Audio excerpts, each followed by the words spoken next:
Butun Batumida faqatgina bir dona masjid bor. Bu ham bo'lsa orqamdagi turklar jamiysi.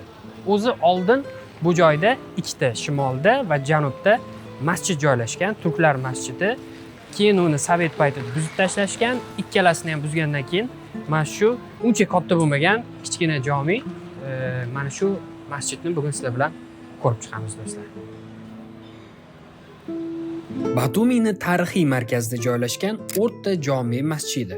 Masjid 1866-yilda Batumi Usmonlilar imperiyasi tarkibida bo'lgan davrda bunyod etilgan. O'rta Jame nomi esa O'rta masjid degan ma'noni anglatadi.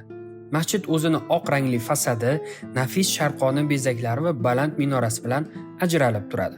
Ichki qismida esa turk islomiy naqshlar va hattotlik namunalari bilan bezatilgan. Sovet davrida faoliyat to'xtatilgan bo'lsa-da, 1946-yilda yana ibodat uchun ochilgan. Bugun esa O'rta Jome Batumiga kelgan sayyohlar uchun nafaqat diniy maskan, balki shaharning ko'p madaniyatli tarixidan hikoya qiluvchi noyob yodgorlik hisoblanadi. Batumiga arzonaviy biletlar esa albatta MySafar ilovasida.